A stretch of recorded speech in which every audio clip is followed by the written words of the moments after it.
नमस्कार दोस्तों, स्वागत है आप सभी का डिफेंस स्कोप पर, जहां हम बात करते हैं भारत के मिलिट्री अचीवमेंट्स, डिफेंस अपडेट्स और स्ट्रेटेजिक पार्टनरशिप के बारे में। तो चलिए शुरू करते हैं बिना किसी देरी के। दोस्तों, पहली खबर 6th जनरेशन एयरक्राफ्ट से आ रही है, जिस पर डिफेंस एनालिस्ट ने अपनी ओपिनियन शेयर की है। उन्होंने एक सजेशन दिया कि इंडियन एयरफोर्स को अपने 6th जनरेशन फाइटर जेट की डेफिनेशन खुद तय करनी चाहिए, बिना किसी ग्लोबल पावर जैसे यूएसए या चाइना को फॉलो किए। उनका ये भी कहना है कि ग्लोबल डेफिनेशंस में हर चीज पे फोकस होता है, जैसे enhanced stealth, AI, unmanned teeming और हाइपरसोनिक वेपन्स। बट इंडिया की ऑपरेशनल नीड्स अलग हैं। इंडिया को एक ऐसे फाइटर जेट की जरूरत है जो हाई एल्टीट्यूड कॉम्बैट और डाइवर्स वेदर कंडीशंस के लिए परफेक्ट हो। उन्होंने एम्फेसाइज किया कि इंडियन एयरफोर्स को अपनी यूनिक जियोग्राफिकल और जियोपॉलिटिकल चैलेंजेस को ध्यान में रखते हुए एक टेलर मेड अप्रोच लेनी चाहिए।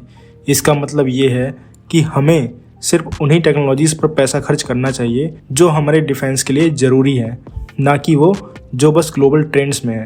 अगर इंडियन एयरफोर्स अपनी डेफिनेशंस बनाता है तो इसका एक बड़ा फ़ायदा होगा कि हम अपनी इंडिजिनस टेक्नोलॉजीज़ को प्रमोट करेंगे, जैसे डायरेक्टेड एनर्जी वेपन और एडवांस सेंसर सिस्टम्स, जो स्पेसिफिकली सब कॉन्टिनेंटल एरियाज़ के लिए डिज़ाइन हो सकें।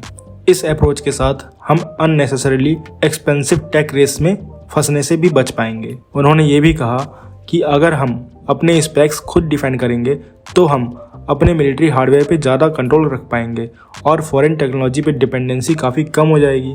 साथ ही उन्होंने कॉशन किया कि पैनिक बाइंग से बचना चाहिए और कॉम्पिटिटर्स की एडवांसमेंट्स देख के हमें इम्पल्सिव प्रोक्योरमेंट से दूर रहना होगा। मुझे भी यही लगता है कि उनका कहना बहुत हद तक सही है।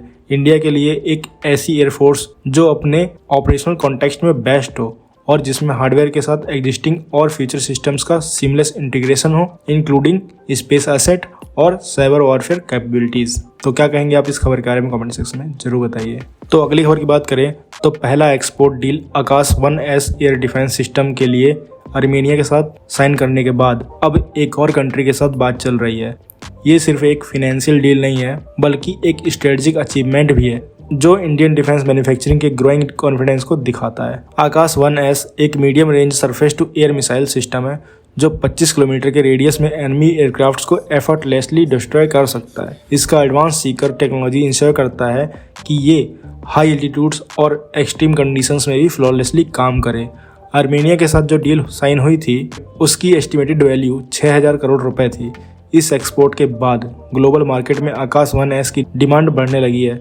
ये सिस्टम 96% इंडिजनाइज्ड है, जो इसको फॉरेन टेक्नोलॉजी के कंपैरिजन में ज़्यादा रिलायबल और कॉस्ट इफेक्टिव बनाता है। अब जिस दूसरी कंट्री के साथ बातचीत चल रही है उसका नाम अभी तक डिस्क्लोज तो नहीं किया गया है, लेकिन ये बात क्लियर है कि इंडियन डिफेंस टेक्नोलॉजी का ट्रस्ट लेवल बढ़ता जा रहा है। जैसा कि आप जानते हैं, आज के मॉडर्न बैटलफील्ड्स में एक और नया चैलेंज है जिसका नाम है स्वार्म ड्रोन्स, और इनके खिलाफ इंडियन एयरफोर्स लेकर आ रही है कामिकाजी ड्रोन्स, अ कटिंग एज सॉल्यूशन जो इंडिया के वाइटल इंस्टॉलेशंस को स्वार्म ड्रोन अटैक से बचाएगा।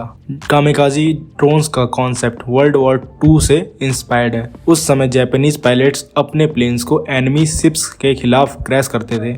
आज के ज़माने में ये आइडिया ड्रोन पर अप्लाई किया गया है। कामिकाजी ड्रोन्स एक बार अटैक करते हैं और अपने टारगेट्स के करीब एक्सप्लोड होते हैं, जो उन्हें एनिमी ड्रोन स्वार्म्स के लिए एक पावरफुल काउंटर मेजर बनाता है। इंडियन एयरफोर्स ने अभी 20 कामिकाजी सिस्टम्स के लिए एक रिक्वेस्ट फॉर इन्फॉर्मेशन रिलीज किया है। ये सिस्टम स्वार्म ड्रोन की कॉम्प्लेक्सिटी को हैंडल करने के लिए डिजाइन किया गया है। अगली खबर आ रही है हमारे इंडिजिनस LCA प्रोग्राम से। तो इंडियन एयरफोर्स के लिए जो 18 तेजस ट्रेनर एयरक्राफ्ट ऑर्डर किए गए हैं, उनमें से एर्थ एयरक्राफ्ट LT-5208 ने अपना पहला फ्लाइट सक्सेसफुली कंप्लीट कर लिया है। तेजस ट्रेनर एयरक्राफ्ट का पर्पस है इंडियन एयरफोर्स के पायलट को तेजस के कॉम्बैट वर्जन फ्लाई करने के लिए ट्रेन करना। ये aircraft reserve category B engine से पावर्ड हैं, जो प्राइमरीली ट्रेनिंग के लिए यूज होते हैं और कॉस्ट इफेक्टिव होने के साथ रिलायबल भी हैं। LT-5208 का फ्लाइट टेस्ट HAL के इंडक्शन और क्वालिटी एश्योरेंस कैपेबिलिटीज को प्रूव करता है। ये सिर्फ एक एयरक्राफ्ट का फ्लाइट नहीं था, बल्कि एक विजन का रियलाइजेशन था, एक विजन जो इंडिया को फॉरेन मिलिट्री हार्डवेयर पे डिपेंड होने से इंडिपेंडेंट बना रहा है। अब बात कर लेते हैं अपनी आखिरी खबर की। तो चाइना ने एक और मिलिट्री ड्रिल हाई एल्टीट्यूड प्लेटो एरिया में कंडक्ट की है। और ये टाइमिंग काफ़ी इंटरेस्टिंग है। इंडियन आर्मी के फाउंडेशन डे से सिर्फ कुछ दिन पहले ये एक्सरसाइज की गई, जो एक क्लियर सिग्नल है कि चाइना अपने फोर्सेस की रेडीनेस और लॉजिस्टिक सपोर्ट को हर हार्श कंडीशंस के लिए इम्प्रूव कर रहा है। ये ड्रिल शिनजियांग मिलिट्री कमांड के अंडर हुई और इसमें एडवांस टेक्नोलॉजीज का यूज़ किया गया, जैसे ड्रोन्स, अनमैन्ड सिस्टम्स, एक्सोस्केलेटन्स और ऑल टेरेन व्हीकल्स। ये सब दिखाता है कि चाइना अपनी फोर्सेस की इंडोरेंस और मोबिलिटी को कैसे नेक्स्ट लेवल तक ले आ रहा है, खासकर लद्दाख रीजन जैसे सेंसिटिव एरियाज में। इंडिया और चाइना के बीच अक्टूबर 2024 में एक हिस्टोरिक डिसएंगेजमेंट डील साइन हुई थी। ये डील उन टेंशंस को रिड्यूस करने के लिए थी जो 2020 के गलवान वैली क्लैश के बाद बिल्डअप हुई थी, जिसमें हमारे 20 ब्रेव सोल्जर्स शहीद हो गए थे, इंक्लूडिंग कर्नल बी संतोष बाबू।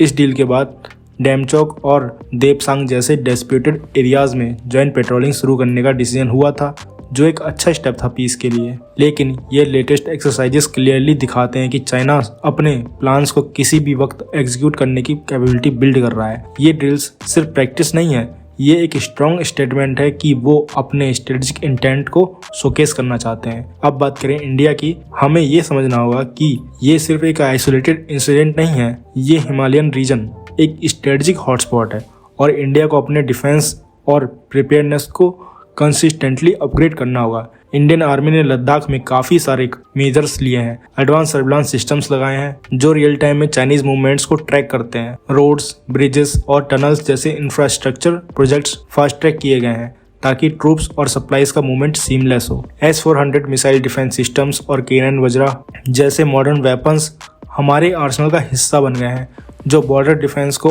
और स्ट्रॉन्ग बनाते हैं। साथ ही हिम विजय जैसे एनुअल ड्रिल्स के थ्रू हम अपनी हाई एल्टीट्यूड वॉरफेयर की कैपेबिलिटीज को और एनहेंस कर रहे हैं।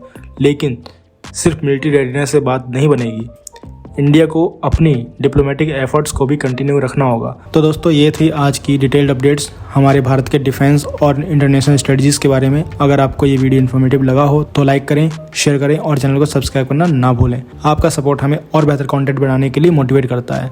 मिलते हैं नेक्स्ट वीडियो में। थैंक्स फॉर वॉचिंग एंड जय हिंद, जय भारत।